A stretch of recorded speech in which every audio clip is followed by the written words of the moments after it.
pagi anak-anak, kembali bersama Ibu Isti Kurnaidi. Kita akan mengikuti bacaan Alkitab harian untuk anak.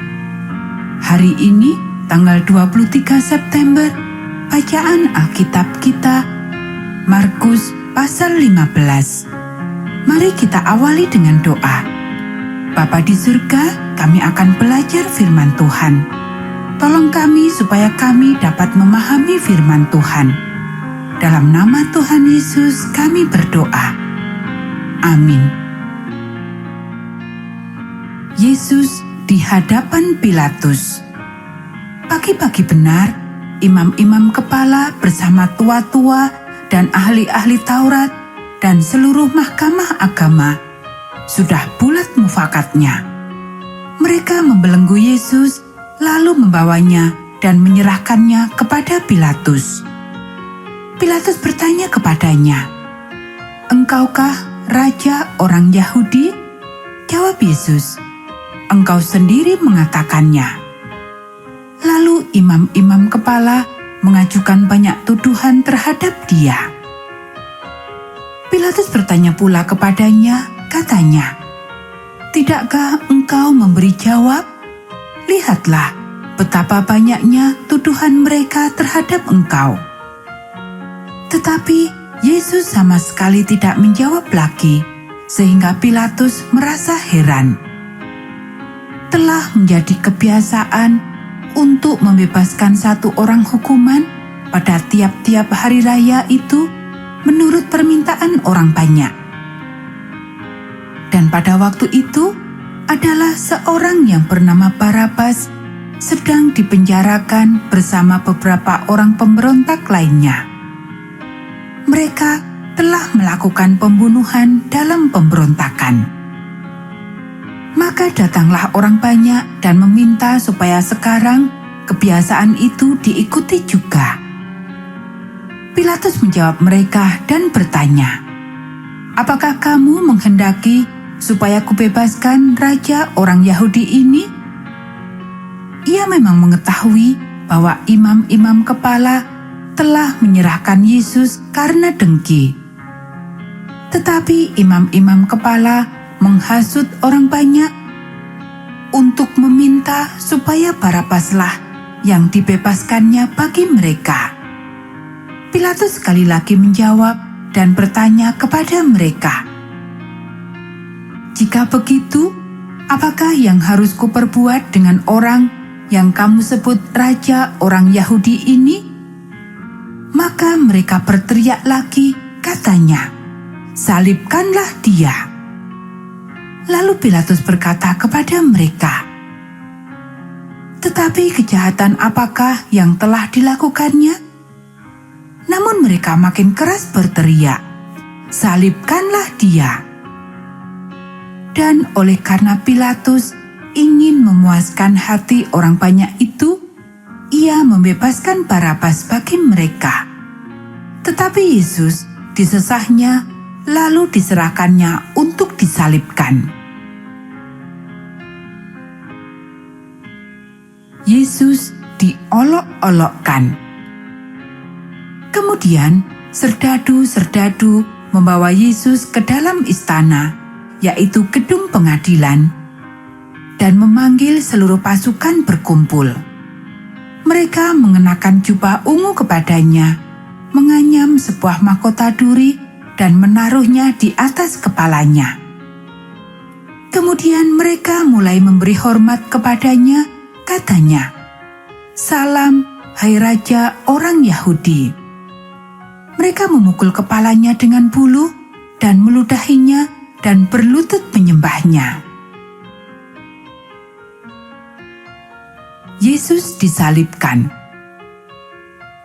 Sesudah mengolok-olokkan dia, mereka menanggalkan jubah ungu itu daripadanya dan mengenakan pula pakaiannya kepadanya.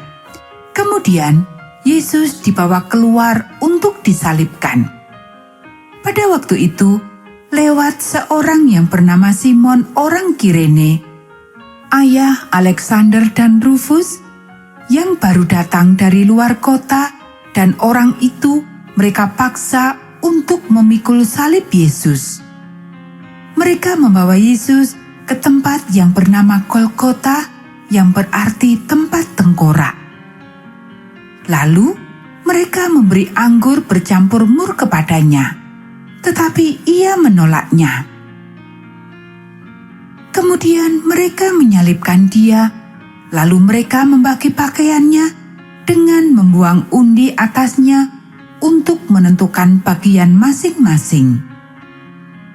Hari jam 9 ketika ia disalibkan.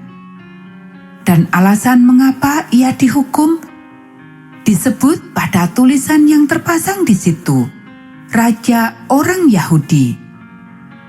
Bersama dengan dia disalibkan 2 orang penyamun, seorang di sebelah kanannya dan seorang di sebelah kirinya.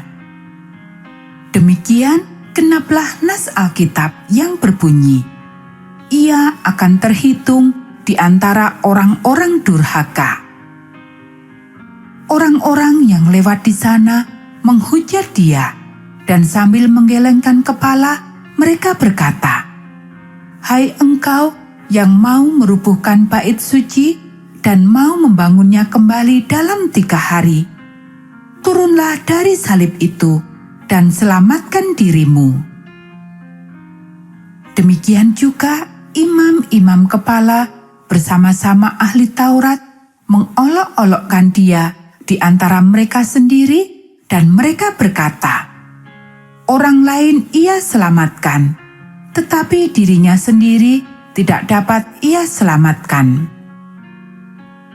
Baiklah Mesias Raja Israel itu turun dari salib itu supaya kita lihat dan percaya."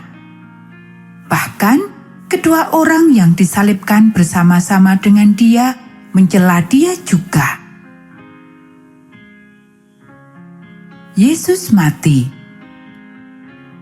Pada jam 12, kegelapan meliputi seluruh daerah itu dan berlangsung sampai jam 3. Dan pada jam 3, berserulah Yesus dengan suara nyaring, "Eloi, Eloi, lama sabachthani?"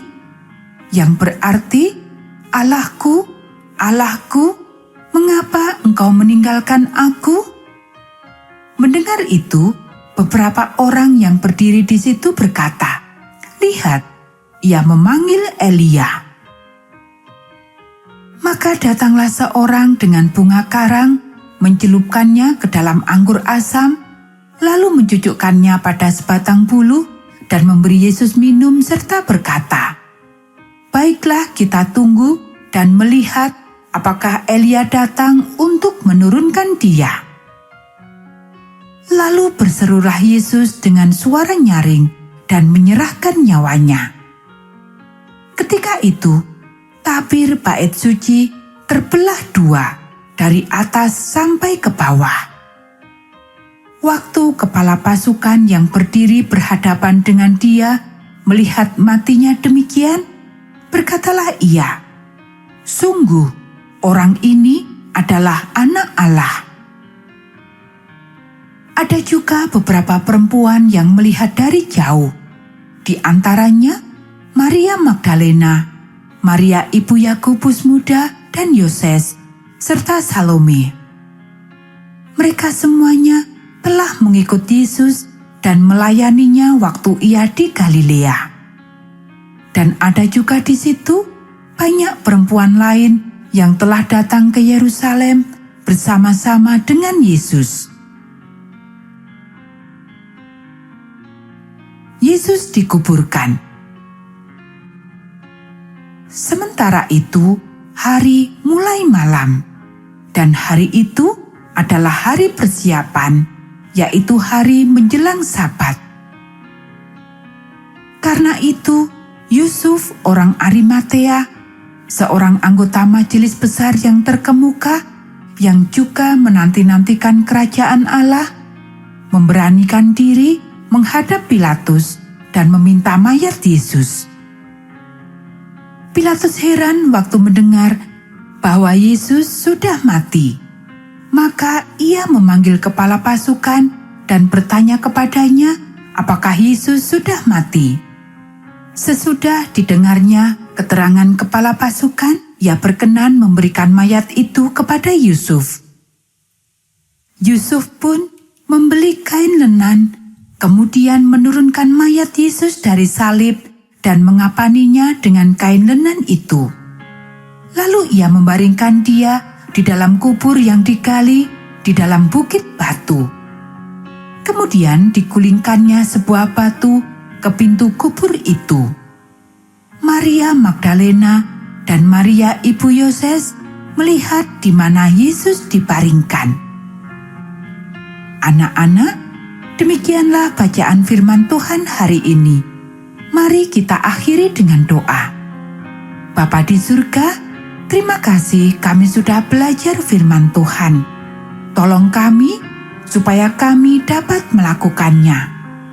Kiranya Tuhan memberkati kami hari ini saat kami belajar, bermain, dan membantu orang tua. Dalam nama Tuhan Yesus kami berdoa. Amin.